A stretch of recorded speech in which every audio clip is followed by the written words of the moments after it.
माँ, बापू। तुझे खीर बहुत पसंद है ना? एक बार चला गया तो तुझे खीर कौन खिलाएगा? मैं तुम्हें लेने आया हूँ। कटे हो तुम दोनों। माँ,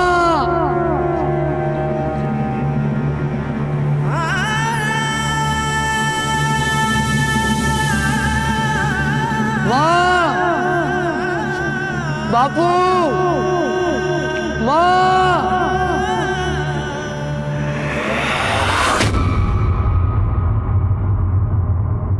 आज के दौर में जहां बड़े से बड़े रिश्ते फीके पड़ने लगे, जहां रिश्तों की कद्र और बड़ों की अहमियत कम हो रही है, वहीं राजस्थान के एक छोटे से गांव में एक बेटा अपने खोए हुए माता पिता को ढूंढ रहा था। कहां गए थे उसके माता पिता? क्या वजह थी जो वो इस कदर परेशान था? और उस दिन केशव ने पहाड़ी में ऐसा क्या देख लिया था जिसे देखकर वो सन्न रह गया?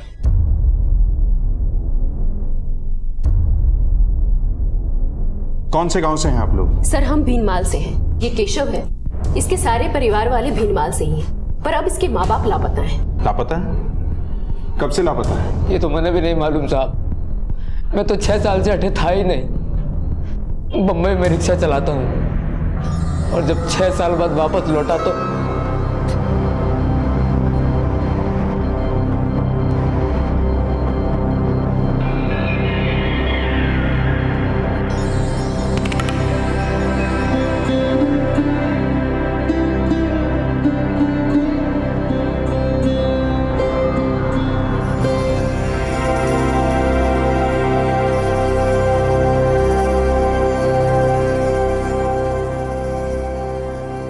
रेती मंगवाई थी, उसका क्या हुआ? कल आ जाएगा मैम। पक्का? एकदम पक्का। ध्यान रखना। हाँ। घड़ी खम्मा सरला दीदी। खम्बा घड़ी कैसे हो केशव? आ गए मुंबई से? अरे मुझे तो लगा था कि तुम शादी करके ही वापस आओगे। आप भी ना दीदी बिल्कुल भी नहीं बदली। कैसे हो केशव? मैं बिल्कुल ठीक हूँ विनोद भैया, आप कैसे हो? सब बढ़िया। कब आया मुंबई से? मैं बस अभी चला आ रहा हूँ। चल अच्छा हुआ। ठीक है तो सरला से बात कर, मैं थोड़ा काम देख के आता हूँ। जी जी बिल्कुल। और बता माधव और बाकी के घर वाले कैसे हैं? वो बिल्कुल ठीक है दीदी। 2 दिन पहले मिला था। मुझे तो एनजीओ के काम से आजकल शहर में ज्यादा रहना पड़ता है, इसलिए यहाँ की खबर नहीं रख पाती। अब गांव में पानी जो लाना है तो शहर के चक्कर तो काटने ही पड़ेंगे ना। अरे दीदी जितना आप इस गांव के लिए करती हो उतना आजकल कोई किसी के लिए नहीं करता। अभी के लिए मैं जाऊँ, फिर आता हूँ कभी फुर्सत में आपसे मिलने। ठीक है। चलो।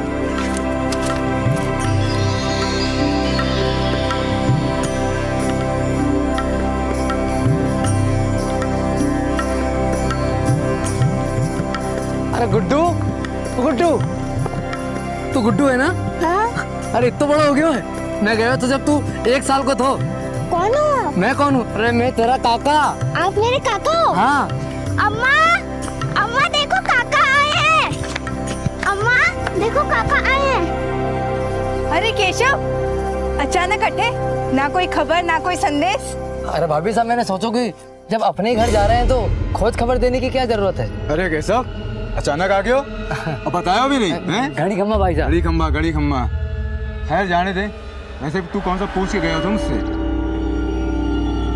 भाभी साहब, माँ बाबूजी कहीं नजर नहीं आ रहे? कटे बाहर गए हैं कहीं?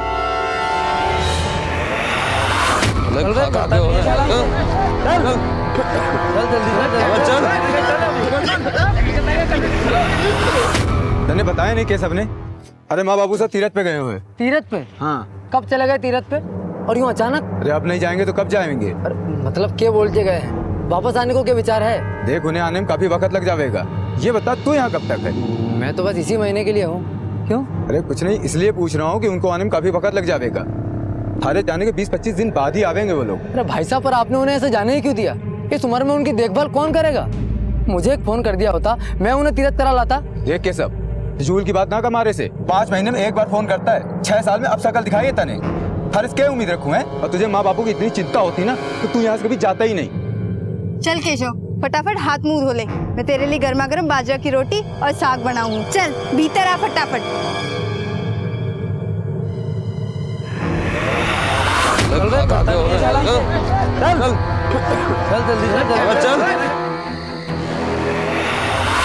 राम राम काका। अरे कैसा तू कहता है बम्बई से? आज ही आया हूँ काका। हाँ बैठ। कैसे हो? ठीक हूँ बिल्कुल। और घर में काकी और आपको बेटो मोनू वो दोनों कैसे हैं? मैं भी ठीक है। मोनू तो सरपंच के कारखाना में काम करे। अच्छा। हाँ। अच्छा काका एक बात बताओ, थे मैंने फोन पे बताया हो कहीं नहीं कि माँ और बापू दोनों तीर्थ यात्रा पे निकल गए हैं? वो अरे भाई मैं सोचो कि तू बम्बई में तो भी यही काम कर रहा है, दिन भर तो व्यस्त रहे हुए, भागा दौड़ी का मायने तू भी यही परेशान रहे हुए, तो बस ये वास्ते को नहीं बताया, कोई खास बात को नहीं। अच्छा कितने वक्त हो गए उनको निकले हुए? वो एक काम कर, कैसा तू घर आना, हमारे ग्राहकी का टाइम है। ठीक है काका। सदानंद के जमीन पर उनका दोनों बेटा कोई अधिकार है, औरतों को जायदाद में हिस्सा ना मिले, ठीक है? खम्मा खड़ी हुकुम, खम्मा खड़ी। जे केशव है, मुंबई से वापस आ गए हो, सोचा आपके पाँव छुआ दूं। चल घड़ी खम्मा हुकुम। क्या बे भगोड़े, मैंने तो लागो शहर से हीरो बन के वापस आएगा, थारे बदन पर तो रफू किया कपड़ा है। अब यही रहेगा वापस जाएगा? वापस तो जाना है हुकुम, और वैसे भी मैं अठे अपने माँ बापू से मिलने आया था, और अब वो तो है ना।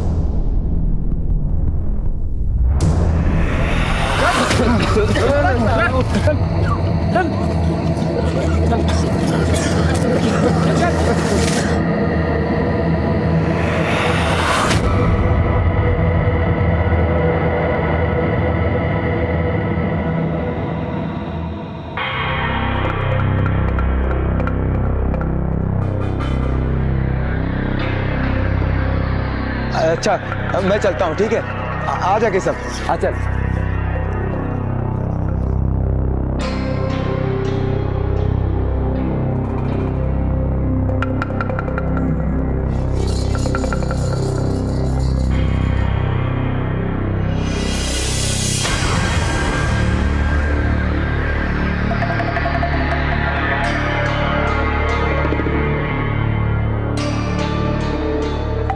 लाओ काका मैं मदद कर दूं। नहीं बेटा, अरे बराबर है, मैं कर लूंगा। अरे लाओ काका मैं हाथ लगा दूं इधर।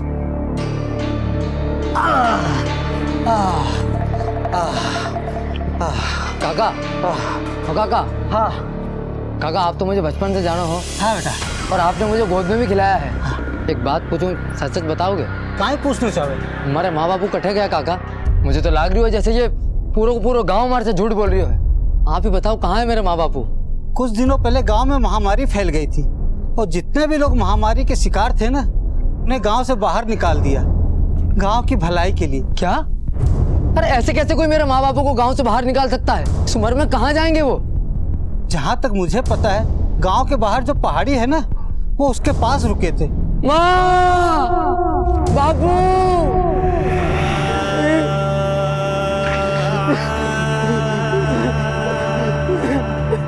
आपने जो देखा होगा उसे देखकर शायद आपको विश्वास नहीं हो रहा होगा, आपके हाथ पैर ठंडे पड़ गए होंगे और आपके रोंगटे खड़े हो गए होंगे। आज हम आपको एक ऐसे दिल दहला देने वाले केस से रूबरू कराएंगे जहां राजस्थान के एक छोटे से गांव में कुछ लोगों को झोपड़े में बंद करके जिंदा जला दिया गया। आखिर कोई इतना कठोर दिल कैसे हो सकता है? क्या ऐसा करने वालों के दिल में जरा सी भी दया नहीं बची थी? आखिर क्यों इन लोगों को जिंदा जला दिया गया? क्या गांव में फैली महामारी ही इस अपराध की वजह थी जो इस कदर बर्बरता से इन गांव वालों को मार दिया गया? क्या इस अपराध के पीछे कोई एक इंसान था, या फिर पूरा का पूरा गांव ही इस घृणित अपराध में शामिल था? दीदी सारे गांव वालों ने हमारे साथ धोखा करा है। हमारे माँ बापू को इन लोगों ने गांव से बाहर निकाल दिया, और अब गांव के बाहर वाली उस पहाड़ी में उन सारे लोगों की जली हुई लाशें मैंने देखी।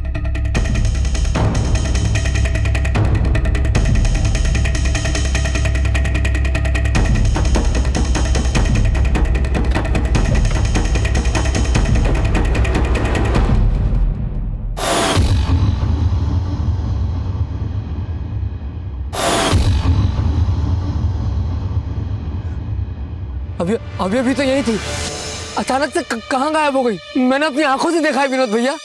केशव पक्का तूने ठीक से तो देखा? यही थी सब लाशें? मैंने अपनी आंखों से देखा है विनोद भैया, माँ बापू और भी बहुत सारे जले हुए लोग थे यहाँ। झोपड़ा जला तो है, जरूर कोई बात है। मुझे लगता है पुलिस में खबर करनी चाहिए। सर केशव का कहना है कि उसने वहाँ कई लाशें देखी, पर जब हम वहाँ गए तो वहाँ जले हुए झोपड़े के सिवा कुछ भी नहीं था। साहब जीते जी मैंने मेरे माँ बापू से किसी ने मिलने नहीं दिया। और अब तुम जब उस जगह पे पहुंचे तो वहां लगभग कितनी लाशें थी? लगभग 10-11। सुंदर सर। फौरन इनके गांव चलते हैं और देखते हैं कि आखिर माजरा क्या है। सर लेकिन इनका गांव यहाँ से 60-70 किलोमीटर दूर है। जगह चाहे कितनी भी दूर हो, कानून हर जगह होना चाहिए।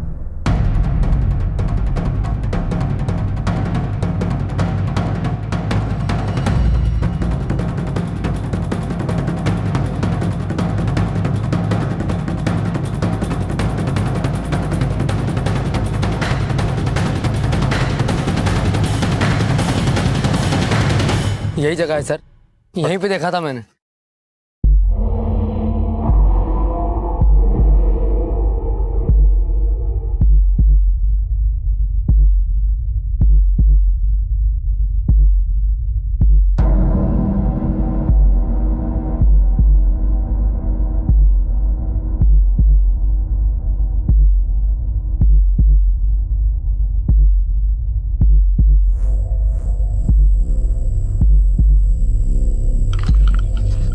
सर कुछ नहीं मिला है। सुंदर, हमें गांव के लोगों से पूछताछ करनी चाहिए, तभी हमें पता चलेगा कि आखिर मामला क्या है। इस गांव के 60-70 किलोमीटर के सराउंडिंग में कुछ भी नहीं। इसका मतलब बाकी के लोग भी इसी गांव के होंगे।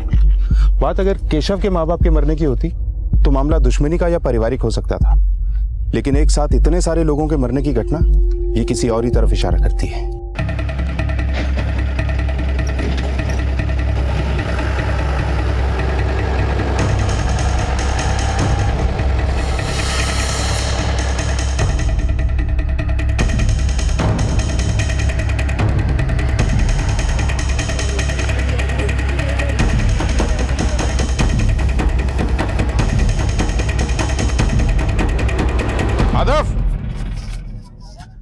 जी साहब।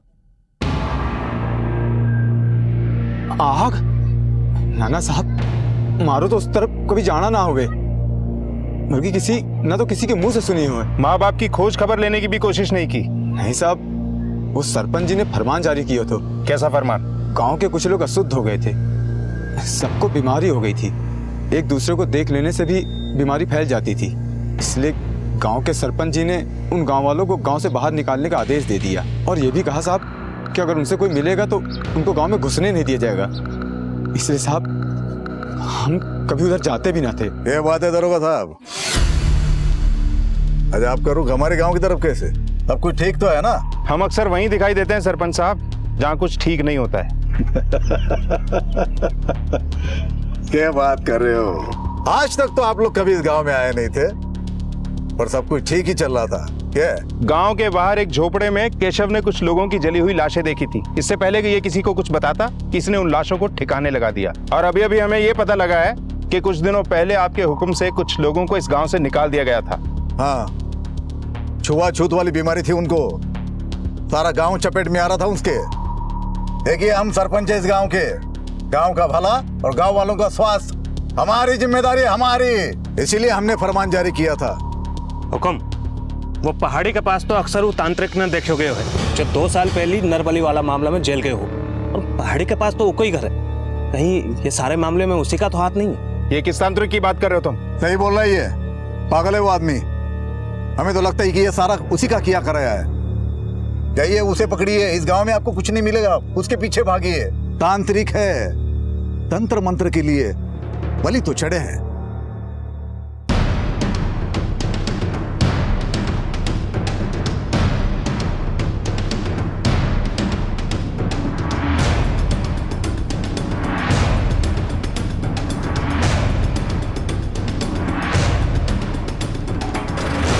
सुंदर, ये तांत्रिक जहां भी दिखाई दे इसे पकड़ के पुलिस स्टेशन लेकर आओ। बीमारी की वजह से बेचारे गांव वालों को गांव से बाहर कर दिया गया। गांव में कोई अस्पताल, कोई ऐसी सुविधा भी नहीं है जिससे इनका इलाज हो सके। आखिर इन लोगों को ऐसी कौन सी बीमारी थी जो एक दूसरे में फैल रही थी, और तांत्रिक ने इतनी सारी लाशों को कब गायब किया होगा? सर शायद ऐसा हुआ होगा, जब केशव पहली बार वहाँ पर गया होगा तो उसने उसे वहाँ देख लिया होगा, और केशव के जाने के बाद तांत्रिक ने सारी लाशों को ठिकाने लगा दिया होगा। एक काम करो, अपने 2 कांस्टेबल्स को इस गांव में छोड़ दो। ये तांत्रिक जरूर किसी और को अपना अगला शिकार बनाने की कोशिश करेगा, और इसकी नरबली वाली फाइल्स भी निकलवाओ। पता करते हैं कि इसने और क्या क्या कारनामे किए हैं। गांव वालों से पूछताछ करने पर ऐसा लग रहा था कि उन्हें एक जवाब रटा सा दिया गया, और यही बात पुलिस के शक को और गहरा कर रही थी। आज भी हिंदुस्तान में ऐसे कई गांव हैं जहां कई किलोमीटर के रेडियस तक कोई कानून व्यवस्था नहीं है, और जहां कानून व्यवस्था नहीं होती वहां लोग अपना कानून बना लेते हैं। पुलिस के लिए फिलहाल इन 12 लाशों का राज सबसे बड़ी चुनौती थी, जिसे सुलझाने की वो पूरी कोशिश कर रहे थे। वहीं गांव में कुछ ऐसे लोग भी थे जिन्हें ये बात बिल्कुल रास नहीं आई थी कि केशव की वजह से गांव में पुलिस का आना हुआ। केशव की दिलेरी की वजह से ही पुलिस को इन लाशों के बारे में पता चल पाया था, लेकिन कहीं इसी दिलेरी की वजह से केशव किसी मुसीबत में तो नहीं फंसने वाला था। देख केशव, हो सकता है वो लोग कोई और हो, माँ बापू सा कहीं और चले गए हो। काश ऐसा ही हुआ हो भैया।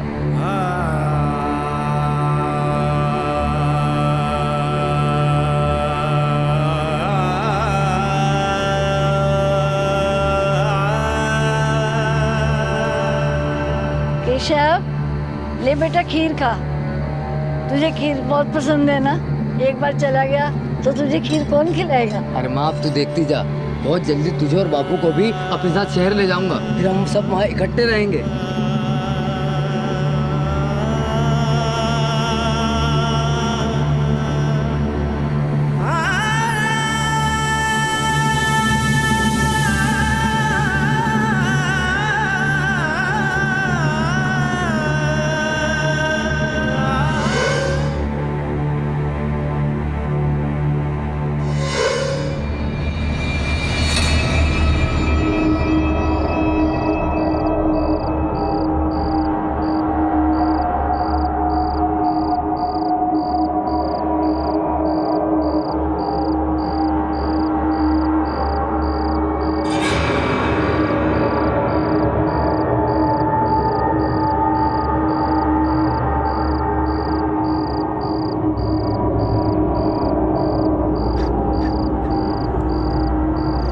इकट्ठे होते दोनों।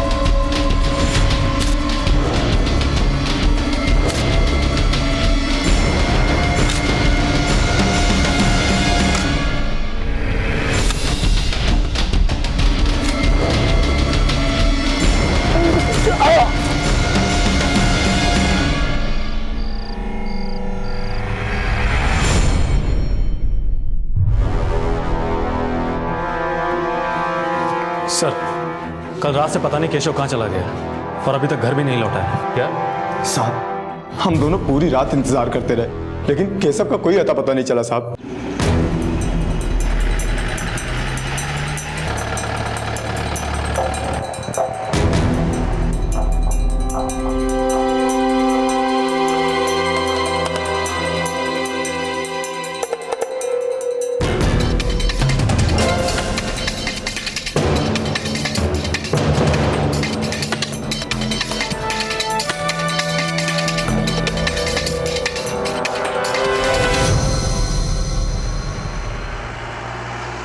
अरे रुको, तुम इसी गांव के हो? जी हुजूर। माधव के भाई केशव को पहचानते हो, जो भी मुंबई से आया है? जी हुजूर, केशव को तो मैं पहचानता हूँ। वो कल रात यहीं घूम रहा था, पर बड़ा परेशान सा लग रहा था हुजूर। किस तरफ गया था वो? हुजूर, वो इसी तरफ गया था। ठीक है, तुम जाओ।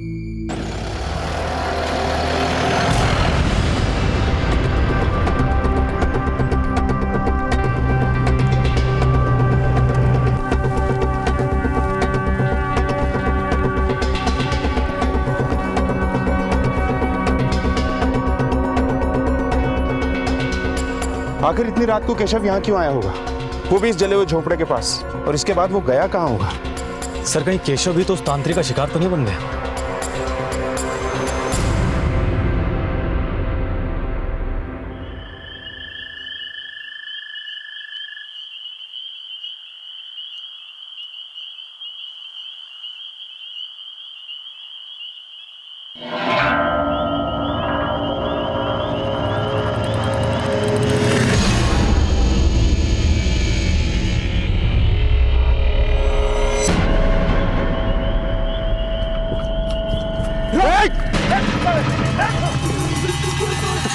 बोल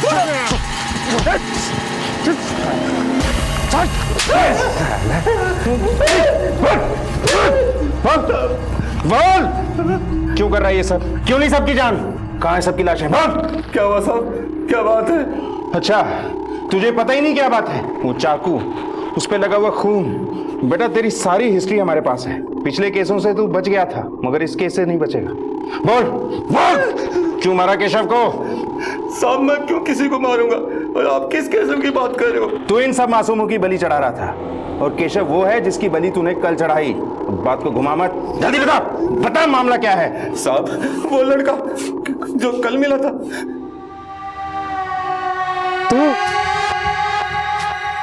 तो तूने मारा उन सबको? तू पागल है क्या? ये क्या बोल रहा तू?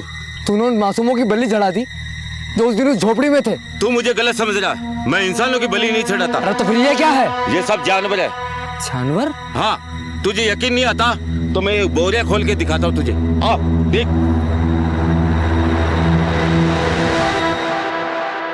साहब मैंने केशव को वो सभी जानवर दिखाए थे जिनकी बहन ने बलि चढ़ाई थी, फिर वो वहां से चले गए। तूने बोला और हमने मान लिया। अगर चला गया था तो घर क्यों नहीं पहुंचा? मुझे पता नहीं साहब, मैं आपको वो जगह बता सकता हूँ जहाँ मैंने जानवर काटे थे। थोड़ा वहां से खोदो। हाँ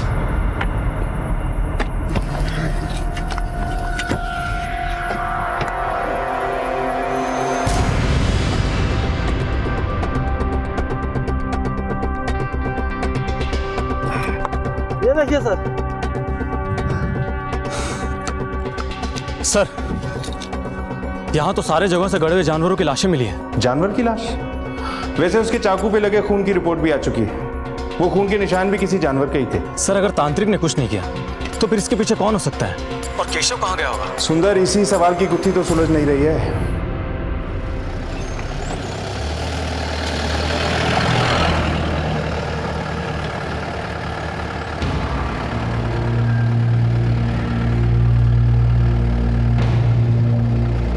इस सुनसान इलाके में फैक्ट्री?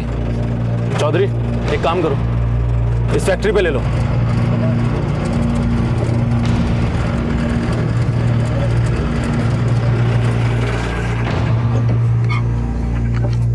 ए, दरवाजा खोल।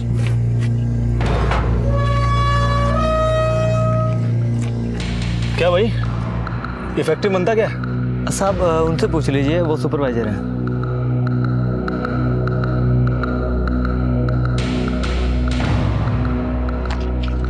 जी बोलिए। ये फैक्ट्री किसकी है?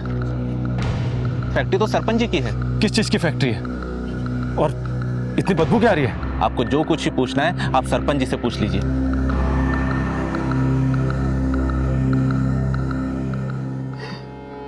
सब मेरी गलती है। रिश्तों का मोल समझ ही ना पायो। जिस तरह मैं अपने बच्चों के बारे में सोचता रहा, वैसे ही मेरे माँ बाप मेरे बारे में सोचते रहे। देखो मासा, आप लोग यहाँ रुकोगे तो ये बीमारी सब में फैल जाएगी। वैसे भी गांव वाले सरपंच जी का दरवाजा खटखटाने वाले हैं, और अंदर की बात तो ये है कि सारे रोगियों को गांव से बाहर निकाल दिया जाएगा, वरना कहीं ये बीमारी हम लोगों को ना लग जाए। और आप लोगों के लिए मैं इसे खतरे में नहीं डाल सकता हूँ। तू चिंता मत कर बेटा, हम लोग यहाँ से चले जाएंगे कहीं दूर।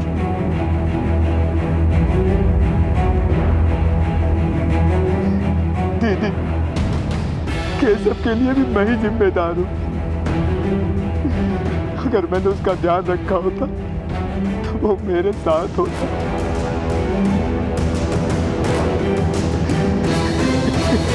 सुंदर, समझ में नहीं आ रहा है कि आखिर माजरा क्या है। पहले इतनी सारी जली हुई लाशें, फिर अचानक से सारी लाशें गायब, और अब वो केशव जिसने आकर हमें सब बताया था वो भी गायब है। सर गांव से भी कुछ खास पता नहीं चल पा रहा है, पर गांव की कुछ ही दूरी पर एक फैक्ट्री है जहां पर गांव के अधिकतर लोग काम करते हैं, और ये फैक्ट्री वहां के सरपंच की है। पर मैं जब उस फैक्ट्री में गया था तो वहां से बहुत बदबू आ रही थी। पता नहीं फैक्ट्री में क्या बनाया जा रहा था। शहर से इतनी दूरी पर फैक्ट्री का होना मुझे बड़ा अजीब सा लग रहा था। मैंने क्रॉस चेक किया है, सरपंच इस फैक्ट्री को गैर कानूनी ढंग से चला रहा है। सुंदर, हमें इस फैक्ट्री की छानबीन करनी चाहिए। शायद जिन लोगों की मौत जलने की वजह से हुई वो इसी फैक्ट्री में काम करते हो, और ये बीमारी उन्हें इस फैक्ट्री की वजह से ही हुई हो।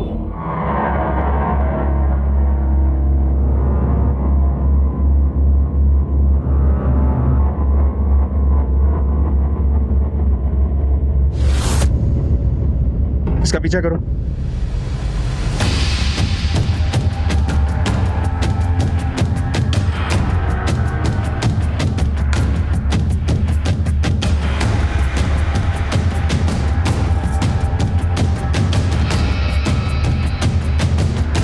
रुको।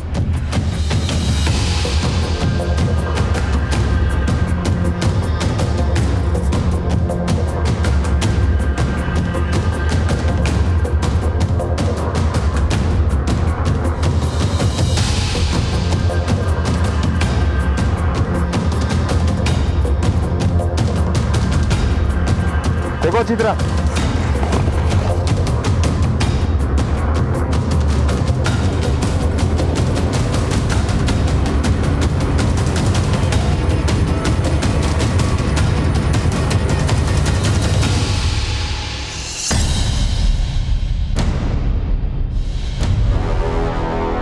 तुमने ये गैर कानूनी फैक्ट्री चलाकर बहुत बड़ा अपराध किया है। ताला लगेगा तुम्हारी किस्मत पर और इस फैक्ट्री पर।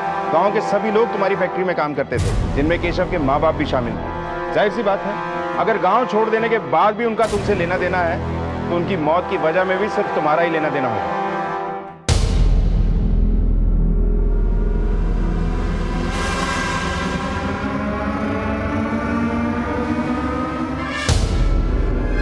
दरोगा साहब, जो मारो गांव है, मारे को यहां से लेके जाना इतना आसान ना है। आपको लेके तो जाएंगे ही सरपंच साहब, आज नहीं तो फिर कभी से। चलो।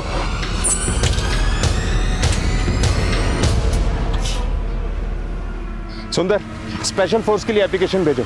इन सब मौतों के पीछे सरपंच का ही हाथ है, इसे अरेस्ट करना ही होगा। सर। साहब, ये सब मेरी वजह से हुआ साहब। मैंने उनको भेजा था, जिसके बाद ये सब। सर, गांव के ऊपर मैंने शुरू से ही सरपंच का दबदबा देखा है, पर वो इस हद तक गिर सकता है ऐसा लगा नहीं था। सर, आप उसे अरेस्ट क्यों नहीं करते? देखिए, हमारी पुलिस चौकी आपके गांव से 70 किलोमीटर दूर है और ये ज्यादा बड़ी पुलिस चौकी भी नहीं है। सरपंच के पास जितने लोग हैं उनसे निपटने के लिए हमें और जवानों की जरूरत होगी। हमने स्पेशल फोर्स की मांग की है, वो अप्रूव होते ही हम सरपंच को गांव के बीच से उठा के लाएंगे। और जब से सरपंच को पता चला है कि उसका फांडा फूट चुका है, उसने गांव के आसपास अपने लोग भी बढ़ा दिए। सर, पोस्टमार्टम की रिपोर्ट आ चुकी है। मरने वाले सभी लोगों को टीबी की बीमारी थी और उन सभी लोगों को जिंदा ही जला दिया गया था। क्या? जिंदा जला दिया?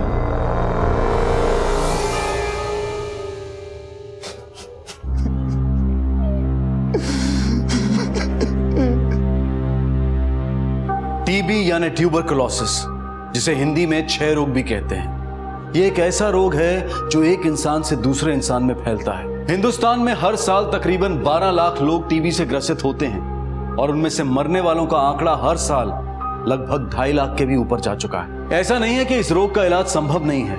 इस रोग का इलाज भारत सरकार द्वारा मुफ्त में किया जाता है, लेकिन कई पिछड़े हुए क्षेत्रों के लोग इस सुविधा का फायदा नहीं उठा पाते। वजह सिर्फ एक ही है, शिक्षा की कमी। पोस्टमार्टम की रिपोर्ट से खुलासा हुआ था कि जो 12 शव गांव से बरामद हुए थे, उन सभी को टीबी था और उन्हें बड़ी ही निष्ठुरता से भूखे रखने के बाद जला दिया गया था। पुलिस की तहकीकात का रुख अब एक फैक्ट्री की तरफ मुड़ गया था, जहां माधव के माता पिता काम करते थे। उन्होंने तय कर लिया था कि वो उस फैक्ट्री में जाकर और जानकारी हासिल करेंगे, क्योंकि वो एक ऐसे क्लू की तलाश में थे जिससे इन निर्मम हत्याओं के राज से पर्दा उठ सके। सर, क्या ये सरपंच इतना बड़ा नेक्सस अकेला हैंडल कर सकता है? मुझे तो ऐसा लगता है कि इसके साथ कोई तो जरूर है। ये सब तब पता लगेगा सुंदर, जब सरपंच हमारे हाथ लगेगा। सर, मेरे पास एक आइडिया है। आइडिया थोड़ा अजीब है, पर फोर्स आने के अप्रूवल से पहले ट्राई कर सकते हैं।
चलो सरपंच साहब और बैठ लिए इसी गाड़ी में। अब हमारी गाड़ी में बैठो। दरोगा, ये ठीक नहीं कर रहे तुम। अरे सब ठीक है, चल चल। दरोगा, भूल रहे तो ये हमारा इलाका है। भूल आप रहे सरपंच साहब, आपका इलाका पीछे रह गया। चलो अंदर, चल अंदर, चलो चलो। क्या नहीं है, चलो। अरे तुम जानते नहीं हो। एक तो तू गैर कानूनी फैक्ट्री चला रहा था, ऊपर से तेरे ही डंपिंग ग्राउंड में जली हुई लाशें मिलती हैं और मरने वाले सभी लोग तेरी ही फैक्ट्री में काम करते थे। क्या ये सब? हाँ मैं मानता हूँ वो फैक्ट्री मेरी है, वो लाशें मेरी जमीन पर मिली थी, लेकिन सब उन सबको महामारी थी। उनको महामारी नहीं थी, टीबी थी उन्हें, जो तेरी ही फैक्ट्री में काम करने की वजह से हुई। क्या ये सब मामला? सर, केशव का पता चल गया है।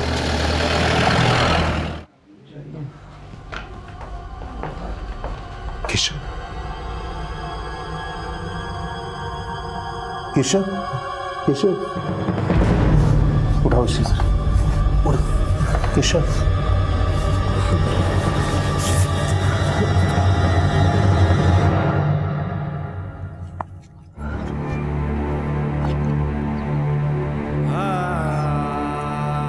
भाई साहब, मैं तो यहाँ माँ बापू से मिलने आया था।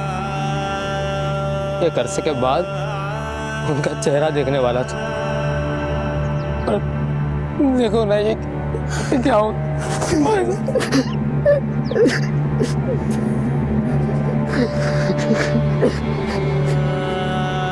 अब तक पुलिस के हाथ जितने भी सुराग लगे थे वो किसी भी ठोस नतीजे तक पहुंचने के लिए काफी नहीं थे, क्योंकि ये पूरा अपराध इतने योजनाबद्ध तरीके से हुआ था कि अपराध की जड़ और कारण दोनों से ही पुलिस अनजान थी।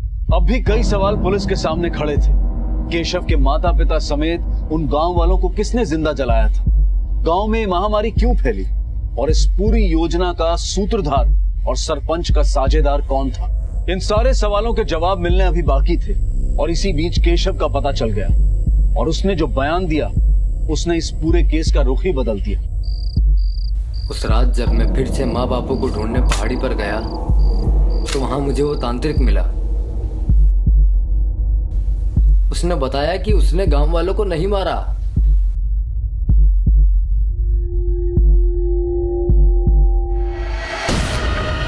और यही बात जब मैं सरला दीदी को बताने गया तो केशव, अरे रुक जा, रुक।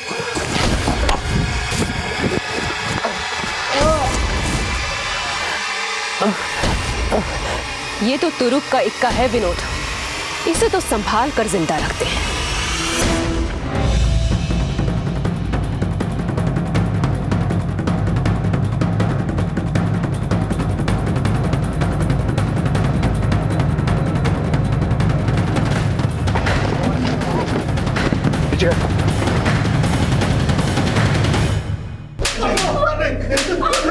तुझे तो मैंने सबसे साफ सुथरा समझा था।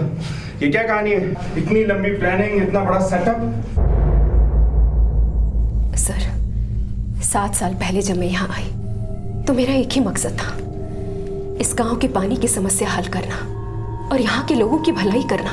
वाह, ऐसा लग रहा है जैसे तू देवी का दूसरा रूप है। मुद्दे पर आ, कहानी मत सुना। जब मैं यहाँ आई तो मैंने देखा इस गांव के आसपास कुछ भी नहीं है, और अगर चलती थी तो सिर्फ एक ही आदमी की, सरपंच की। हाँ, मैं एकदम सीरियस हूँ। इतना सब कुछ करके क्या मिल गया हमें? बस सरकार से एक मेडल। सरपंच से बात करके देखते हैं, शायद कुछ बात बन जाए। तुम्हारा प्लान क्या है? ये ऐसी जगह है जहाँ किसी का कोई ध्यान नहीं। बस ये समझो कि राजस्थान के नक्शे में ये गांव है भी या नहीं, ये भी लोगों को पता नहीं। जरा सोचो, अगर यहाँ पे फैक्ट्री लगा दी जाए तो परमिशन की कोई जरूरत नहीं, कुछ भी करो, कुछ भी बनाओ, और तो और मजदूर मुफ्त। लेकिन सरपंच हमें सब क्यों करने देगा? फायदा, पैसा, और कौन नहीं चाहता फायदा और पैसा। सरपंच जी, आप चाहे तो क्या कुछ नहीं कर सकते।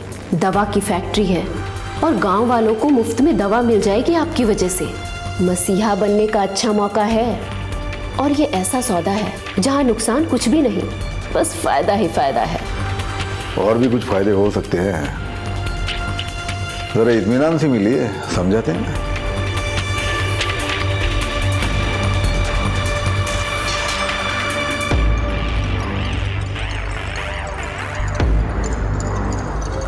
कल से फैक्ट्री के काम में हाथ लगा दे सरपंच जी। बिल्कुल बिल्कुल।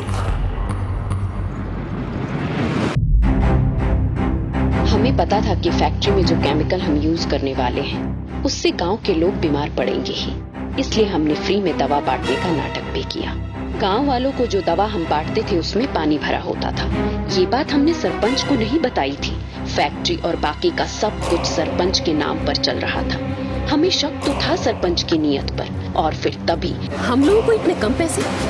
बात तो 50-50 की हुई थी ना? अरे बात हुई थी, कोई लिख के तो नहीं दिया था ना। ये ठीक नहीं है। ठीक लगे तो कर, वरना तंबू बम्बू उखाड़ के गांव से बाहर फेंकवा दूंगा। मैंने सोच लिया था कि इस गांव से सरपंच को उखाड़ फेंकूंगी। फैक्ट्री में धीरे धीरे लोग बीमार पड़ने लगे।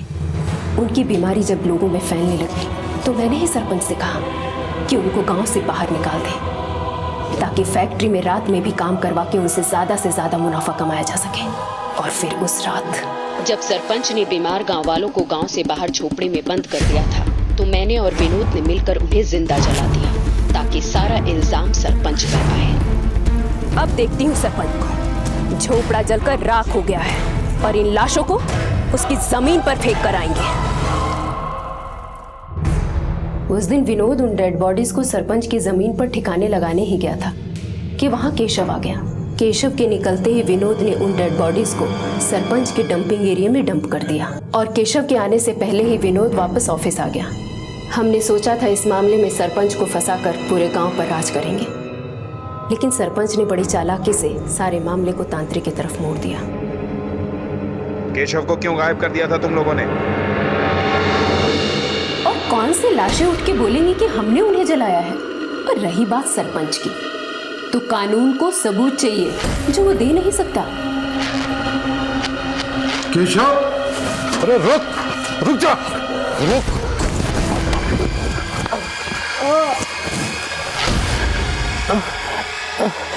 ये तो तुरुप का इक्का है विनोद, इसे तो संभाल कर जिंदा रखते हैं।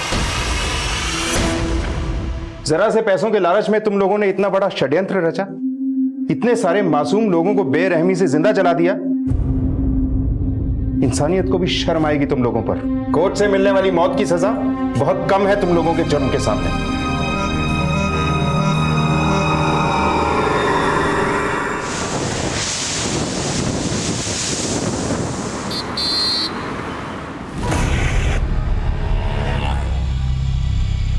आईने का प्रतिबिंब परछाई जितना ही मिथ्या होता है, और सपने हकीकत से दूर रखने वाले छलावे। लेकिन जब हकीकत इंसान को छलती है तो वक्त भी उसका साथ छोड़ देता है।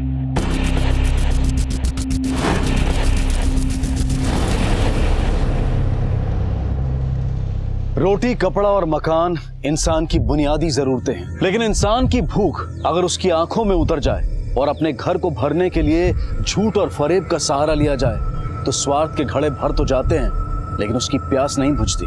माना कि जिंदगी संघर्षों से भरी है, लेकिन दूसरों को छलने वाले जब पछतावे की आग में सुलगते हैं तो अपने आप को कोसने के अलावा उनके पास कोई दूसरा विकल्प नहीं बचता।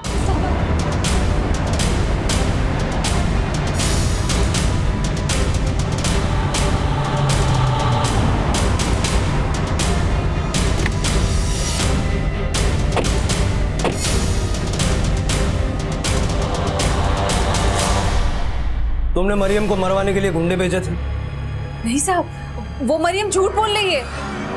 लेकिन उसने तो बोला कि तुम्हारे भेजे गुंडों ने तुम्हारे नाम से उसको धमकाया, जान से मारने की कोशिश भी की।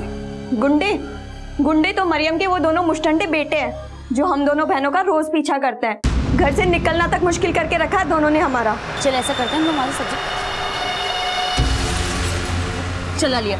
लोमड़ी की नस्ल सालो, अगर हमारा पीछा किया तो सब देख रहे हैं। अरे देख रहे हैं तो क्या, सब लोग से देख ही रहे, कोई ना पकड़ के मारता क्यों नहीं है? चला लिया, चल यहाँ से। साहब, उनकी शिकायत हम आपसे ना कर दें, इसीलिए ये दाव खेला है उसने। पाटिल, कामिल और उसकी बीवी मरियम को पुलिस स्टेशन बुलाओ। सर। और तुम भी पुलिस स्टेशन आओ। आज या तो तुम लोगों की सुलह होगी या सबके सब लॉकअप में होंगे।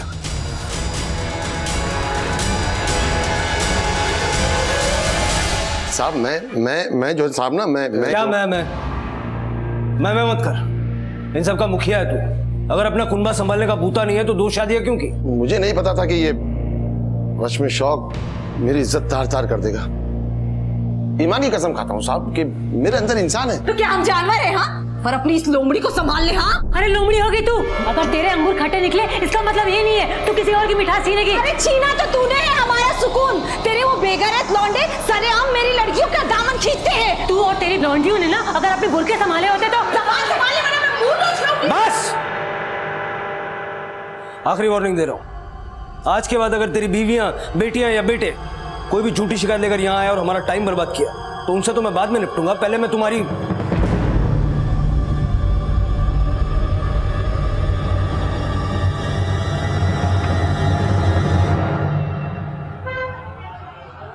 अस्सलाम वालेकुम कामिल भाई।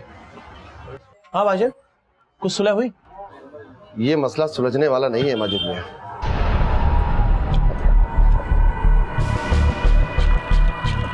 दोनों ही सुलग रही हैं। लगता है मुझे अब कुछ दूसरा ही तोड़ निकालना पड़ेगा। तोड़ तो निकालना ही पड़ेगा, वरना तुम्हारा दिलफेक बाप उस घर को उन्हीं के नाम कर देगा। अब ये घर मैं अपने नाम करा कर ही दम लूंगी। अम्मी, ये बात तो तुम तब से बोल रही हो जब से तुम्हारे शौहर इस घर से गए। लेकिन इस बार मेरा दांव खाली नहीं जाएगा। लेकिन अम्मी आप करने क्या वाली हो? उसे अपनी लौंडियों की आबरू की बहुत फिक्र है ना, लेकिन इस बार वो वहां से बेआबरू होकर निकलेंगी। हाँ, यही ठीक रहेगा अम्मी। उसके दोनों बेटों को रेप चार्जेस में अंदर करवा देंगे हम। लेकिन अम्मी, पुलिस को यकीन कैसे दिलाएंगे कि वो तीनों धंधा करती हैं? गैर मर्दों के साथ ताल्लुकात हैं उनके। इस झूठ को सच बना के परोसने का क्या अंजाम हो सकता है? कभी सोचा है तुम दोनों ने? जो अंजाम हम भुगत रहे हैं उसे बदलने के लिए मैं किसी भी हद तक जा सकती हूँ। तुम अपनी हद में रही होती अम्मी तो हमारी जिंदगी का ये अंजाम कभी नहीं होता। आपा, जो हो गया उसे दोहराने का वक्त नहीं है, ये बदला लेने का वक्त है। ये क्या बना दिया तुमने आलिया को अम्मी? तू भी मेरी ही बेटी है, मैं भी तेरे जैसा ही सोचती थी। पर अब जो कुछ भी करने जा रही हूँ उसमें हम सबका ही भला है। गलत रास्ते से कभी किसी की जिंदगी खुशहाल नहीं बनती अम्मी। तो क्या जिंदगी भर अपनी बदहाली पर रोते रहेंगे हम? खून के आंसू रुलाने के लिए खून के खूंट भी पीने पड़ते हैं और खून बहाना भी पड़ता है। अम्मी, हम आपके साथ हैं। लेकिन अब्बू, माजिद मियां वो दोनों रुकने वाली नहीं है। पुलिस अब उन्हें नहीं मुझे तोड़ेगी और मुझे अपनी हड्डियां नहीं तोड़वाती। तो फिर आगे क्या सोचा है? अब जो सोचा है वही होगा। अगर तूने हमारा साथ नहीं दिया तो गलत का साथ कभी नहीं दूंगी अम्मी। जैसे एक मयान में 2 तलवारें नहीं रह सकती, उसी तरह से दोहरी शख्सियत रखने वाले कभी भी एक सुकून भरा आशियाना नहीं बना सकते। घर में 4 बर्तन होंगे तो खनकेंगे ही। इस कहावत से ज्यादा विशैला मुहावरा है अपनी ही थाली में छेद करना। जब अपने ही अपनों की शय और मात में दिलचस्पी लेने लगे तो रिश्तों की बिसात पर शुरू होता है नफरत का खेल।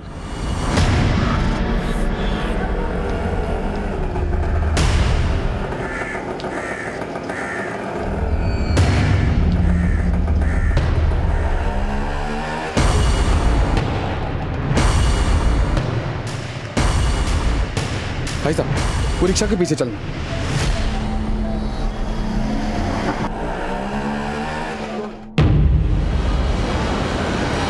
क्या हुआ? मेरी शक्ल भी भूल गई?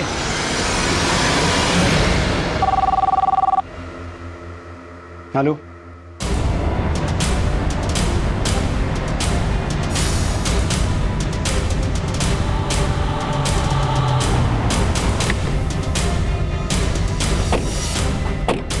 हट जाओ, हटो हटो, साइड हटो। थोड़ा सामने से।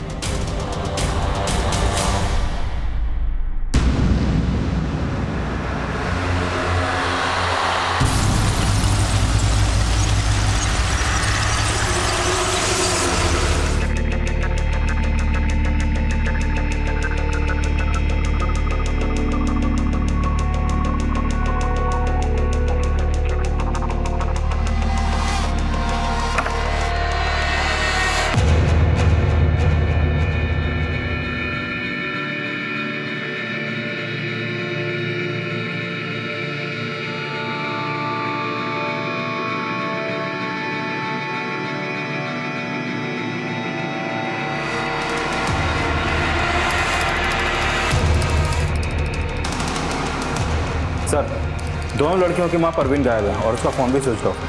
ये सारा खाने पीने का सामान भी फॉरेंसिक में भेजो। सर ये असलम, ये इनके घर में ऊपर भाड़े पे रहता है, इसी ने हमें कॉल किया था। सर मुझे नहीं पता कि आंटी कहाँ पर है। मैंने तो आलिया और फातिमा की डेड बॉडीज देखी तो 100 नंबर पे कॉल कर दिया बस। वो तो फर्स्ट फ्लोर पे रहता है ना, तो यहाँ से शोर शराबे की, झगड़े की, तोड़फोड़ की आवाज तो सुनी होगी। सर इनके यहाँ तो रोज तो झगड़ा होता था, इनफैक्ट सर कल भी हो रहा था, लेकिन मैंने ध्यान नहीं दिया। कल रात घर के आसपास इनके बाप, भाई, दोस्त, रिश्तेदार या कोई शक्मंद किसी को देखा? नहीं सर, मैं जॉब पे से आता हूँ और सीधा सो जाता हूँ। क्या काम करता है? सर डोमिनिक में पिज्जा डिलीवरी बॉय हूँ। सुबह कॉलेज आता हूँ और इवनिंग शिफ्ट में जॉब करता हूँ। सुबह सबसे पहले लाशें तूने देखी? हाँ सर, मैं सुबह रेंट देने के लिए आया था तो देखा कि इनका दरवाज़ा खुला था। और कब से किराए पे रह रहा है? तकरीबन 1 साल से।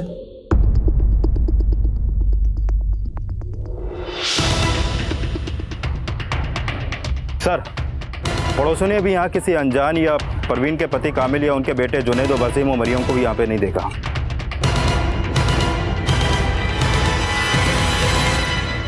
लेकिन ये कांड मरियम और उसके दोनों बेटों का ही किया धरा है। सबको लेके आओ, और उस परवीन के पति कामिल को भी। सर, 2 बिल्लियों की लड़ाई में रोटी बंदर खा जाता है। इस कहानी का ये सबक हम सब ने बचपन में पढ़ा होगा, लेकिन जानवरों का तर्क देकर इंसान को समझाना हमेशा कारगर सिद्ध नहीं होता, क्योंकि कुछ इंसानों की प्रवृत्ति जानवरों से भी बदतर होती है। लेकिन उनकी हत्या में किसका क्या फायदा और कैसा मकसद छुपा था, और उनकी मां परवीन इस वक्त कहां थी? इन सवालों के जवाबों की तलाश में पुलिस का परिचय इन मां बेटियों की जिंदगी के ऐसे पहलुओं से होना था जो इस केस को 4 साल पीछे ले जाने वाला था। आलिया और फातिमा तुम्हारी सगी बेटियां नहीं थी? वो परवीन के पहले शौहर सादिक की बेटियां थी। ये सादिक कौन है? सादिक हमारे होटल पे सब्जी सप्लाई करता था। परवीन कभी कभी पैसे लेने आती थी, तभी से हमारी बोलचाल है।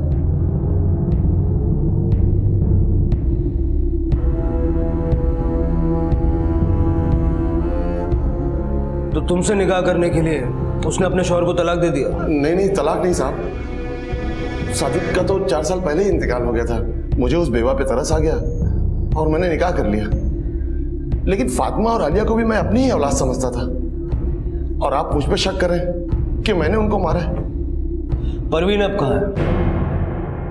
मैं भी उसकी गुमशुदगी से हैरान हूं साहब। हमें हैरान करके कोई फायदा नहीं है साहब। इन हत्याओं की जो असली जड़ है उसे ढूंढिए। तू कहना चाहती है परवीन ने अपनी बेटियों को मार दिया? अरे साहब, वो औरत नहीं थी, दल्ली थी, दल्ली। अपनी बेटियों से धंधा करवाती थी। ये भी तुम्हारे पिछले आरोपों की तरह झूठ है, बल्कि सच ये है कि अपनी माँ के कहने पर तुम दोनों ने मिलके आलिया और फातिमा का मर्डर किया। नहीं साहब, हमने नहीं मारा उन्हें। हम सच बोल रहे हैं। हमने अपनी आंखों से आलिया को कई बार अलग अलग कस्टमर के साथ देखा है।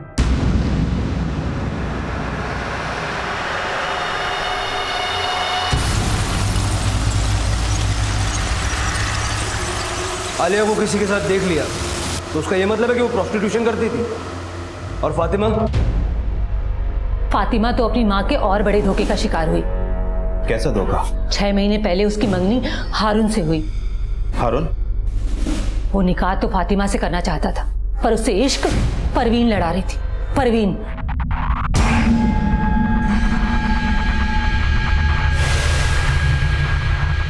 फातिमा को इन दोनों के रिश्ते की सच्चाई पता चल गई, इसीलिए उसने हारून से रिश्ता तोड़ दिया।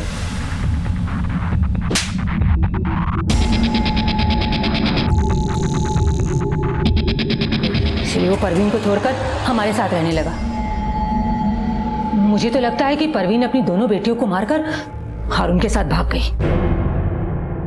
मरियम और तेरे बेटे के आरोपों में कितनी सच्चाई है? साहब, मेरे जख्म मत कुरे दिए, हाथ जोड़ता हूं आपके। हाथ मत जोड़, सच बोल, वरना ये हाथ पैर सब टूट जाएंगे। मैंने परवीन से सच्ची मोहब्बत की थी। तो फिर परवीन और उसकी बेटियों को छोड़ने की वजह क्या थी? साहब, जो उन्होंने कहा है आप वही समझ लो। मतलब तू अपनी जबान नहीं खोलेगा? मैं अपनी जबान से उनकी इज्जत तार तार नहीं करना चाहता। इनका भरोसा नहीं किया जा सकता।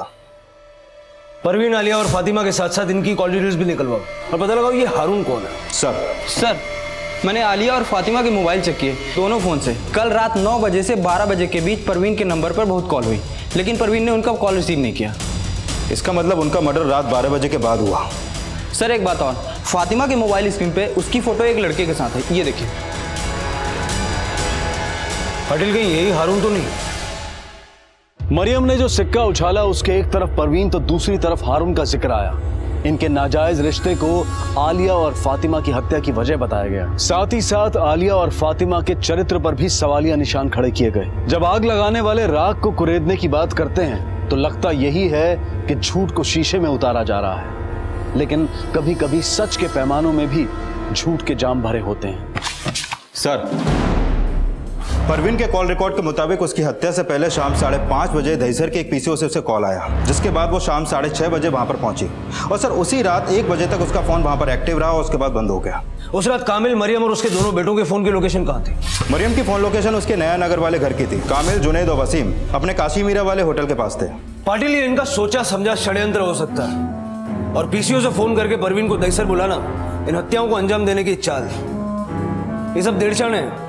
फोन लोकेशंस को लेकर के इनको शक के दायरे के बाहर रखना ठीक नहीं होगा। लेकिन सर, आलिया और फातिमा के मोबाइल से रात 9 से 12 बजे के बीच में जो कॉल हुए थे ये भी एक साजिश हो सकती। अभी तो पोस्टमार्टम रिपोर्ट के बाद ही पता चलेगा ना कि ये सारे कॉल्स उनके मरने से पहले हुए या मरने के बाद। वैसे इन माँ बेटियों की सबसे ज्यादा बात किससे होती थी? सर, आलिया के मोबाइल से उसके कॉलेज के जिशान नाम के लड़के को कॉल ज्यादा होते थे और फातिमा के मोबाइल से हारून को। इस जिशान को भी बुलाओ। और ये हारून कब आ रहा है?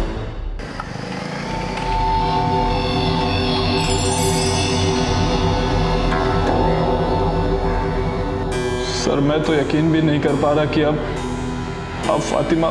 तेरे आंसू सच्चे हैं या घड़ियाली? सर, जिसने आपके मन में गलतफहमी पैदा की है उसने 6 महीने पहले मेरे और फातिमा के बीच में भी गलतफहमी पैदा की थी। तो तेरे और परवीन के बीच कोई रिश्ता नहीं था? सर, वो मेरी माँ थी।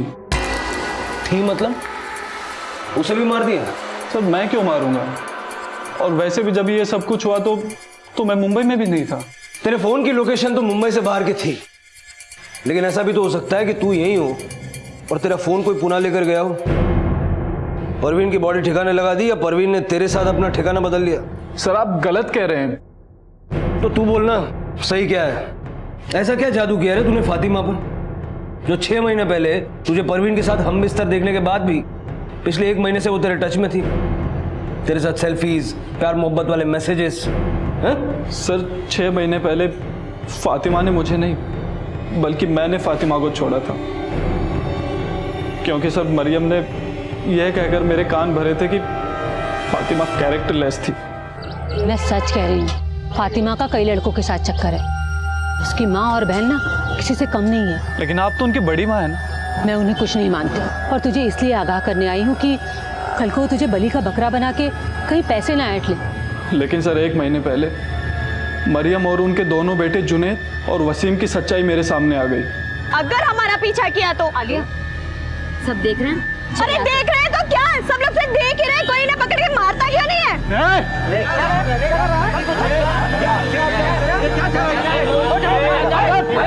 चल यहाँ से। उसके बाद मैंने खुद सच का पता लगाया। सर, वो लोग उनको जानबूझकर बदनाम कर रहे थे ताकि वो लोग परेशान होकर ये शहर छोड़ दें और वो उनका घर हड़प लें। ये तुझे बताया किसने? आलिया ने। और फातिमा तो इतनी स्वाभिमानी थी कि वो अपनी अम्मी और बहन को कहती थी कि उनको जो कुछ भी चाहिए वो दे दो। सर, फातिमा बहुत अच्छी लड़की थी।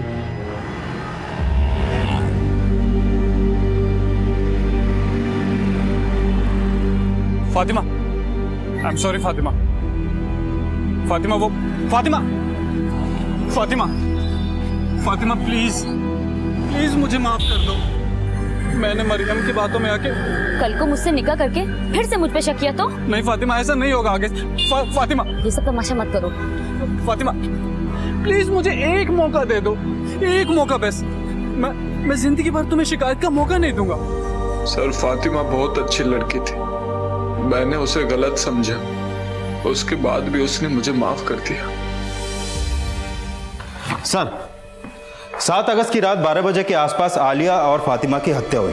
गला घोंट के मारा गया, लेकिन हत्या से पहले उन्हें बेहोशी की दवा दी गई जो उनके घर से बरामद हुई फिश करी में मौजूद थी। पटेल, इसका मतलब है कि किसी ने पर्पसली उनको फिश करी खिला के बेहोश किया और फिर उनके फोन से परवीन को कॉल्स किया। हो सकता है उसका मकसद परवीन को घर बुलाना रहा होगा, या फिर यह भी हो सकता है कि ये हारून और परवीन की साजिश हो। शायद परवीन ने ही आलिया और फातिमा को बेहोश किया, अपना फोन दहीसर में किसी के पास छोड़ा और वापस आई। उनकी ये प्लानिंग पिछले 1 महीने से चल रही थी। वो खुद ही फातिमा के मोबाइल से हारून को कॉल्स और मैसेजेस कर रही थी, ताकि जब हारून अपना बयान दे तो हारून पे भी शक ना जाए।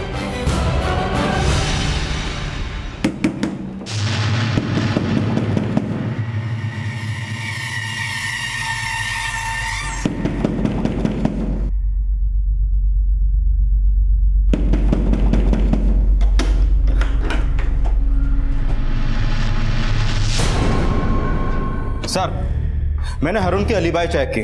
मर्डर वाली रात वो पूना में ही था। पाटिल, कहीं ऐसा तो नहीं कि परवीन और उसकी बेटियां मरियम और उसके बेटों के बदले का शिकार हो गई हो सकता है इन्होंने परवीन को मार के ठिकाने लगा दिया हो, ताकि हम परवीन को अपनी ही बेटियों का मर्डर समझ के ढूंढते रहे। सर, मैंने परवीन, फातिमा और आलिया की बैंक की स्टेटमेंट चेक की। आलिया के बैंक अकाउंट में 1.5 लाख रुपए हैं, जबकि उसकी माँ और बहन के अकाउंट में 6 और 7 हजार रुपए।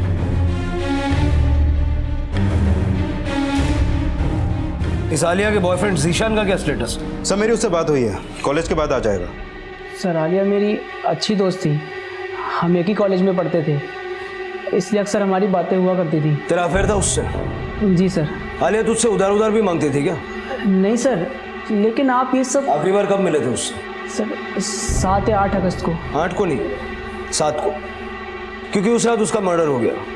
लेकिन सर, मैं शाम को थोड़े टाइम के लिए मिलने गया था उससे। चलता हूँ यार। नहीं, डिनर करके जाना, आज फिश करी का प्रोग्राम है। तू बना रही है? नहीं, मैं नहीं, कोई और आ रहा है। कौन? मेरा बॉयफ्रेंड। मतलब मेरे अलावा कोई और भी है? बहुत है सर। मुझे नहीं पता आलिया की जिंदगी में और कौन कौन था। कोई भी हिंट जो उससे कभी मिला हो, उसे छेड़ता हो।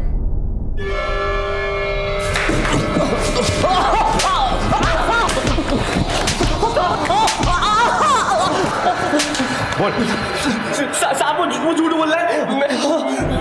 मैं कभी उसके कॉलेज नहीं गया। जिशान ही नहीं, हारून ने भी तुम दोनों को उन्हें परेशान करते हुए देखा था। हारून परवीन की पढ़ाई बोल रहा है, ये परवीन की चाल है। दोनों मिले हुए हैं साहब। तुम कहना चाहती हो कि उसने ही अपनी दोनों बेटियों को मार दिया, लेकिन इसमें फायदा तो तुम्हारा ही है। तुम्हारे शौहर के नाम का वो मकान अब तुम्हारा हो जाएगा। साहब, परवीन चाहती थी मैं मीरा रोड वाला घर उसके नाम कर दूं। तो तूने क्या किया? कामिल उसके साथ रहता जरूर था, पर उसने उससे निकाह नहीं किया था। फिर वो किस हक से घर मांग रही थी? तो इस बारे में तूने हमें पहले क्यों नहीं बताया? आप पहले ही मुझ पर खून का इल्जाम लगा रहे थे, मैं डर गया। वो औरत इतना गिर गई थी कि एक दिन मेरी और कामिल की गैर मौजूदगी में मेरे घर में घुस गई अपनी बेटियों के साथ। मुझे नहीं जाना है।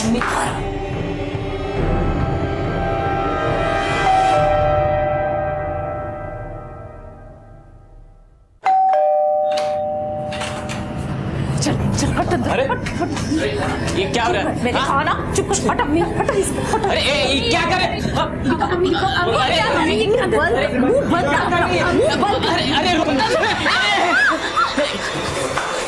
ये सब क्या हो रहा है यार?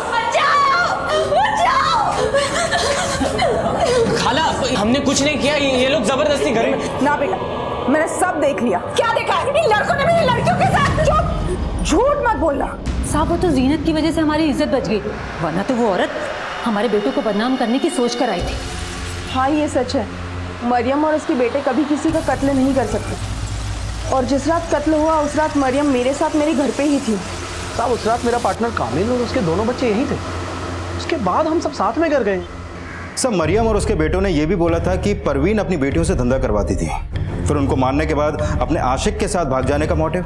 हो सकता है कि मरियम के बेटों को बदनाम करने की चाल नाकामयाब होने के बाद फातिमा ने उसका विरोध किया हो, आलिया ने भी उसका साथ दिया। तो इस थियरी के हिसाब से परवीन का मोटिव समझने के लिए हमें परवीन के कैरेक्टर को समझना होगा। पता लगाओ कामिल की जिंदगी में आने से पहले परवीन का अपने स्वर्गीय पति सादिक के साथ रिश्ता कैसा था, और साथ साथ ये भी पता लगाने की कोशिश करो कि हत्या से पहले पीसीओ से किसने परवीन के मोबाइल पे फोन किया था। सर,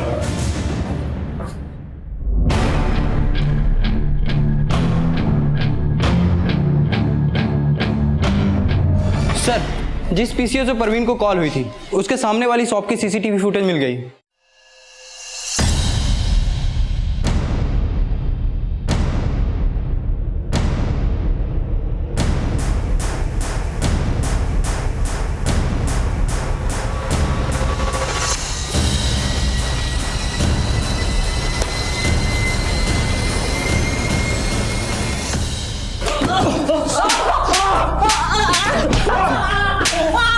साहब बताता हूँ साहब, मैंने मारा, मैंने उसे कॉल किया था, पर साहब हमने मारा नहीं। कॉल किस लिए किया था?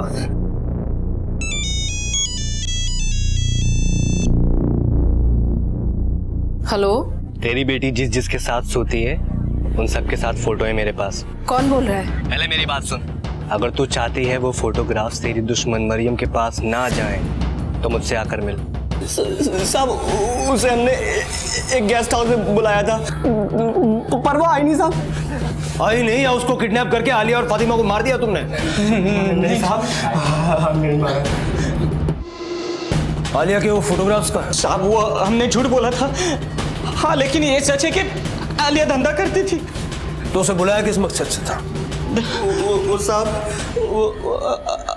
हम उसको बेहोश करके उसकी न्यूड फोटोग्राफ्स लेने वाले थे, ताकि उसको ब्लैकमेल करके अपने अब्बू जान का घर खाली करवा लें। मतलब परवीन आई थी, लेकिन तुम लोग जो चाहते थे वो कर नहीं पाए, इसलिए उसे मार दिया।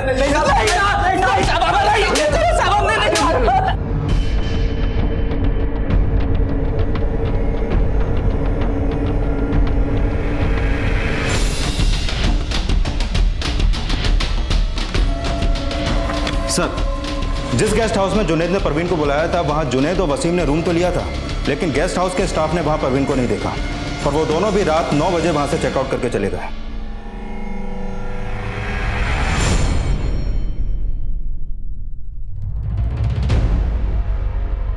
वसीम, जुनैद और मरियम, इनसे इनका 36 का आंकड़ा था, लेकिन मर्डर से पहले फिश करी में बेहोशी की दवा मिलाई गई। यानी ऐसा कोई शख्स भी वहां मौजूद था जो आलिया और फातिमा का करीबी था। सर, ये लोग बार बार ये भी दावा कर रहे हैं कि आलिया प्रोस्टिट्यूशन में थी। उसके अकाउंट में इतना पैसा होना, कहीं सर इस मर्डर में उसके किसी कस्टमर का तो हाथ नहीं? वसीम और जुनैद ने आलिया को जिस जिस गेस्ट हाउस के बाहर देखा है, वहां पता करो वो किन किन से मिलती थी। पुलिस एक तरफ ये पता लगाने की कोशिश कर रही थी कि आखिरकार आलिया के बैंक अकाउंट में इतना पैसा होने का असल राज क्या था, और साथ साथ आलिया से जुड़े रहस्यों का भी खुलासा हो गया।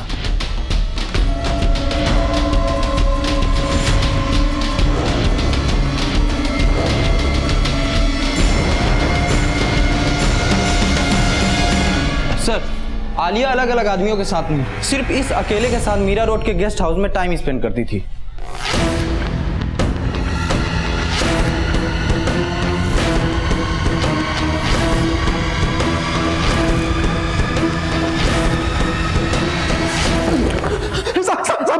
बताता हूँ साहब, आलिया मुझे 6 महीने से बेवकूफ बना रही थी साहब। वो कामिल से मिलने आती थी, मैं उसकी खूबसूरती देख के फिसल गया था। मुझे लगा कि मैं भी उसे पटा सकता हूँ। फिर मैं धीरे धीरे उस पर चांस मारना शुरू कर दिया।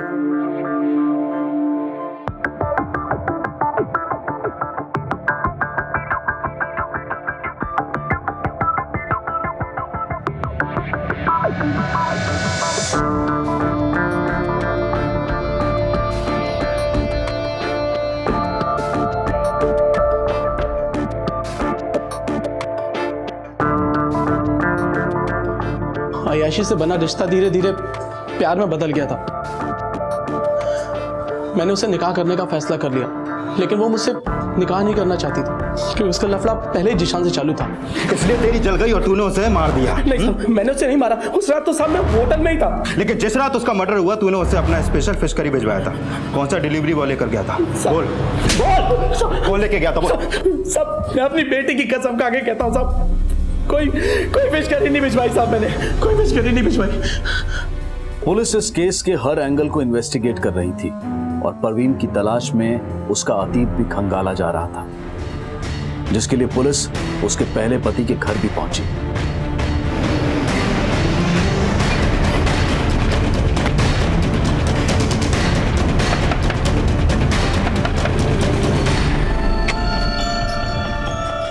जी बोलिए। जी, हमें सादिक और उसकी बीबी परवीन के बारे में कुछ बात करनी है आपसे।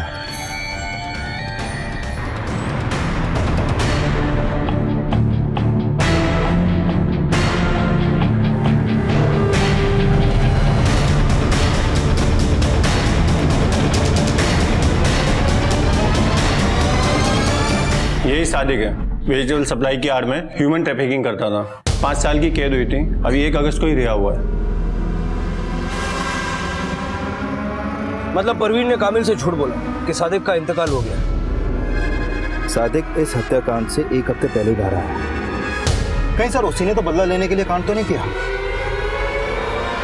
परवीन का पहला पति जिंदा भी था और एक क्रिमिनल भी था। यह खुलासा इस केस का एक टर्निंग पॉइंट था। लेकिन परवीन की गुमशुदगी और उसकी बेटियों की हत्या में सादिक का क्या रोल हो सकता था, ये जानने के लिए पुलिस सादिक की तलाश में जुट गई। लेकिन इस केस में कई और घुमाव आने अभी बाकी थे। सर, सादिक को परवीन के भाड़ोतरी समेत कई लोगों ने वहां देखा था। वो परवीन के घर के पास किराए का रूम लेने के बहाने एक स्टेट एजेंट से मिला था, जिसने सादिक को परवीन का मोबाइल नंबर दिया था। हो सकता है कि ये फिश करी का प्रोग्राम जेल से छूटे हुए बाप से मिलने की खुशी में हो।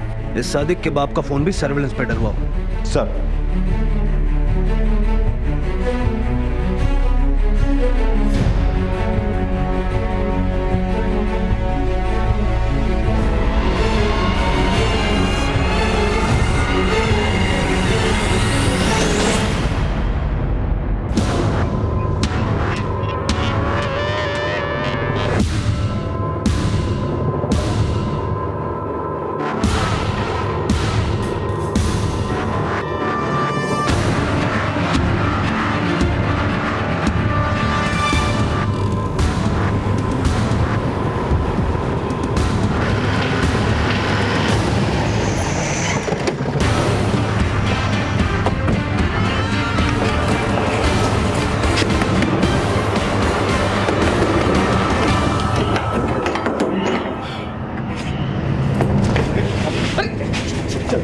अंदर देखो कौन है।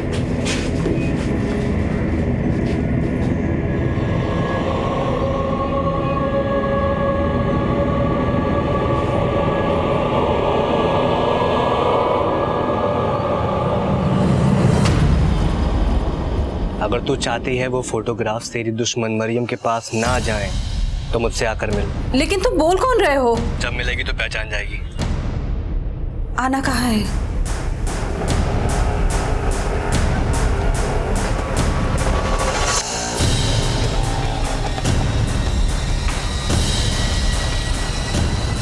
भाई साहब, वो रिक्शा के पीछे चलना।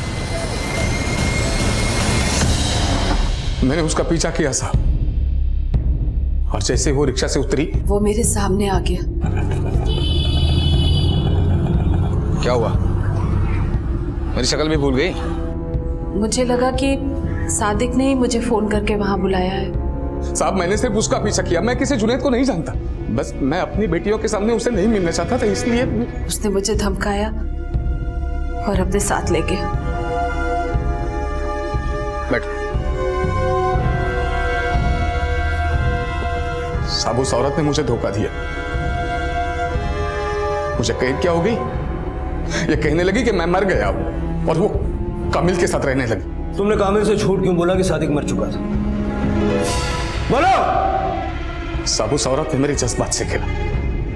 मैं उसे सबक सिखाना चाहता था, और मुझे पता है वो कामिल को भी उसने पागल बनाया होगा पैसे हड़पने के लिए। ये सच नहीं है। मैं मानती हूँ कि मैंने कामिल से झूठ बोला, पर मैं उससे सच्ची मोहब्बत करती थी साहब। लेकिन तूने उसे ही नहीं, अपनी बेटियों को भी धोखा दिया। फातिमा के होने वाले शौहर के साथ तेरा रिश्ता था। पैसों के लिए अपनी बेटियों की इज्जत नीलाम करती थी, धंधा करवाती थी उनसे। ये झूठ है साहब, ये झूठ है। तो फिर कामिल ने तुझे छोड़ा क्यों? कामिल ने मुझे नहीं छोड़ा साहब, बल्कि मैंने खुद उसको अपनी जिंदगी से दूर कर दिया। उसने मेरे जज्बात से खेला, निकाह तक नहीं किया मुझसे, क्योंकि उसकी नियत मेरी बेटियों पर थी।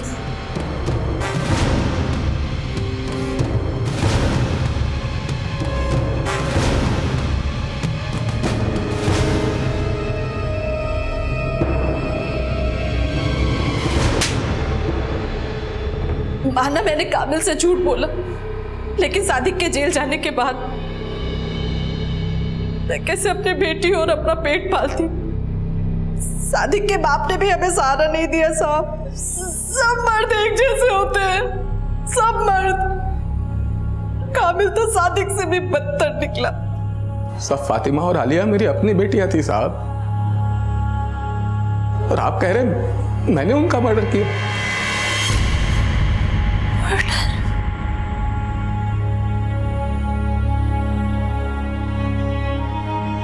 फातिमा आलिया। हाँ, उनका मर्डर हुआ है। मारने से पहले उन्हें बेहोश किया गया। जो फिश करी उन्होंने खाई थी उसमें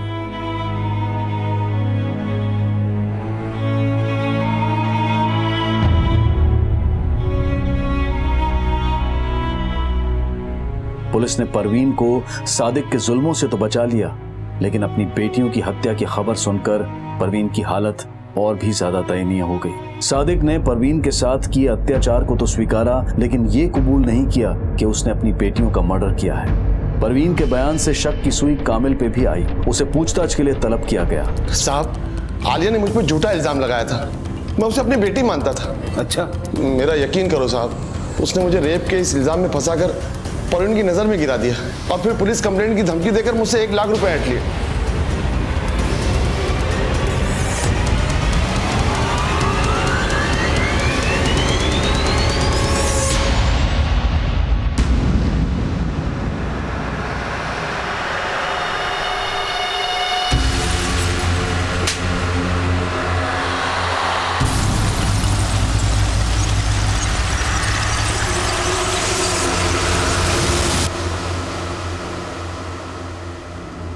आलिया की दोस्ती उसके कॉलेज के एक लड़के जिशान से थी।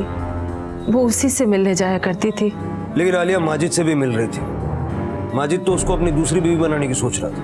ये बिल्कुल झूठ है साहब। अच्छा ये बताओ, उस रात जब तुम घर से निकली थी तो अपनी बेटियों के लिए फिश करी बना के निकली थी? Fish curry? नहीं तो। हाँ, हमारा प्लान था उस रात फिश करी खाने का। हम हर संडे फिश करी खाया करते थे। अम्मी, इसकी जैसी फिश करी और कोई नहीं बना सकता। सच में बहुत टेस्टी फिश करी बनाते हो तुम।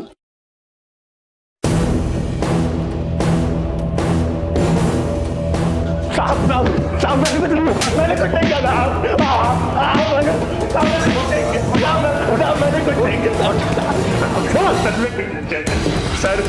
सर मैंने सिर्फ फिश करी बनाई थी, मैंने मर्डर नहीं किया साहब। सर मेरा यकीन कीजिए, मैंने वाकई कुछ नहीं किया सर।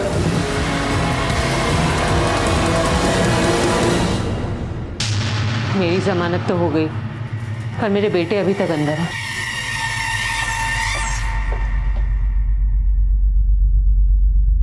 ये कल ही जमानत पे रिहा हुई है और आज आप फिर से आपा को कितनी बार अंदर बाहर कराओगे आप लोग? जीनत, माजिद ने बताया कि तुझे उसकी अय्याशियों की कोई खबर नहीं थी, लेकिन तुझे तो सब कुछ पता है ना? ये किसने फोन किया है? वेंडर का नंबर है, लो चेक कर लो। मुझ पे शक मत करो, मैं तुम्हें कभी धोखा नहीं दूंगा।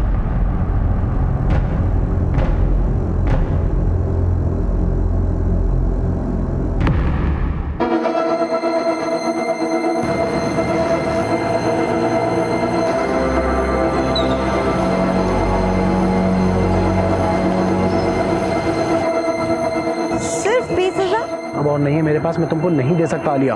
देने तो पड़ेंगे माजिद, वरना मैं तुम्हें मॉलेस्टेशन के चार्ज में अंदर करवा दूंगी। आलिया माजिद को ब्लैकमेल कर रही थी और माजिद ये बात मुझसे छुपा रहा था। मुझे लगा कहीं मेरी हालत मरियम जैसी ना हो जाए, इसलिए उनसे निजात पाने के लिए मैंने असलम को मोहरा बनाया। असलम की गरीबी के फायदा उठाया और नहीं, मैं नहीं कर सकता। देख, एक बार ये काम कर ले, फिर नौकरी छोड़ के चैन से पढ़ाई कर सकता है तू। मैंने किसी तरह असलम को मना लिया था। आंटी कहाँ पे? वो अभी आ रही हैं थोड़ी देर में। तुम रुको, आज फिश करी मैं ट्राई करती हूँ। तुमको देख देख के सीख लिया है मैंने। लाओ। अरे नहीं, तुम रहने दो, आज मैं इसे एक नए फ्लेवर से बनाने वाला हूँ। ओके।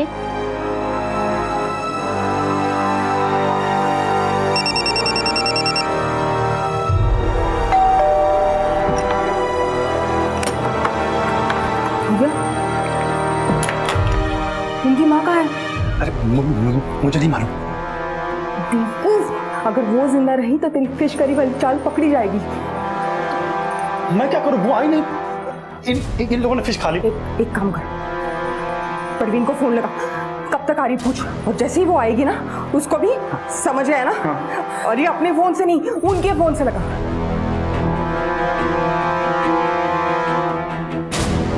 उठा नहीं रही वो।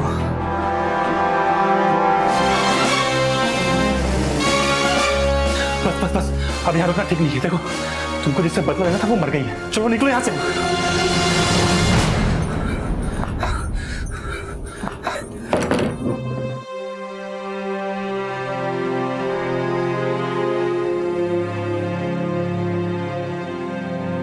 गलत रास्ते से कभी किसी की जिंदगी खुशहाल नहीं बनती अम्मी। तुम्हें कामिल जी से झूठ नहीं बोलना चाहिए था, उन्हें सब सच बता दो। अगर वो सच में तुम्हारी परवाह करते होंगे तो तुम्हारा साथ देंगे, लेकिन झूठ तू से मुझे समझाएगी? हाँ? और खबरदार, अगर तेरी जबान पर ये सच आया कि तेरा बाप जिंदा है। मुझे माफ कर दे फातिमा, अगर मैंने तेरी बात समझी होती तो।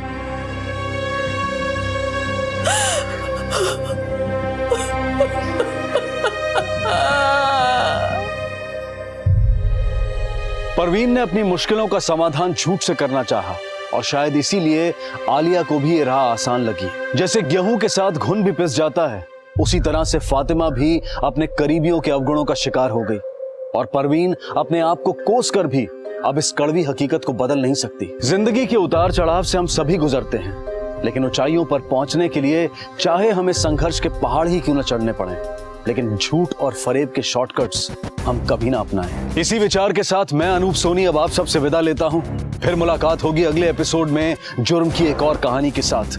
तब तक अपना और अपने परिवार का ख्याल रखें और देखते रहें क्राइम पेट्रोल डायल 100।